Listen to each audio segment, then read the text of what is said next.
Allô? Hello? Madame, boy, me faut pas funa le modo doji. Bon, me de na pupu ga que me de pupu no.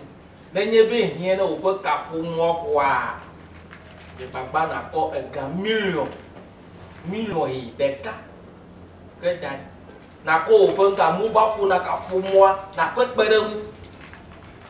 Enya royal foodsa. Aha. Never do vima kwa. Waja papa.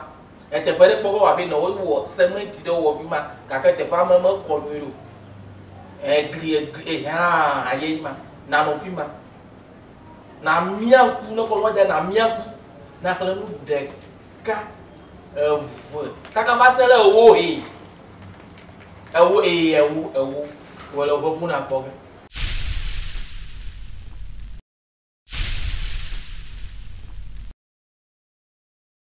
Na jekulo he na jekulo na do bara ya kala mo wo he na ba kala mu de ka owo va se le me pogo oga yo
non se gbogbo ebe ma va da won fie ma je kure gbo ni yin to ya va oi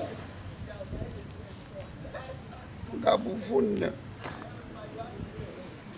fonne lo hey mo fuga mo gbogbo fun ma fuga to mo fuga fanya a ti kwa twa glan la chimene a fi fanya how Fonelo. Oh. Fonya madara via kolega. Hai.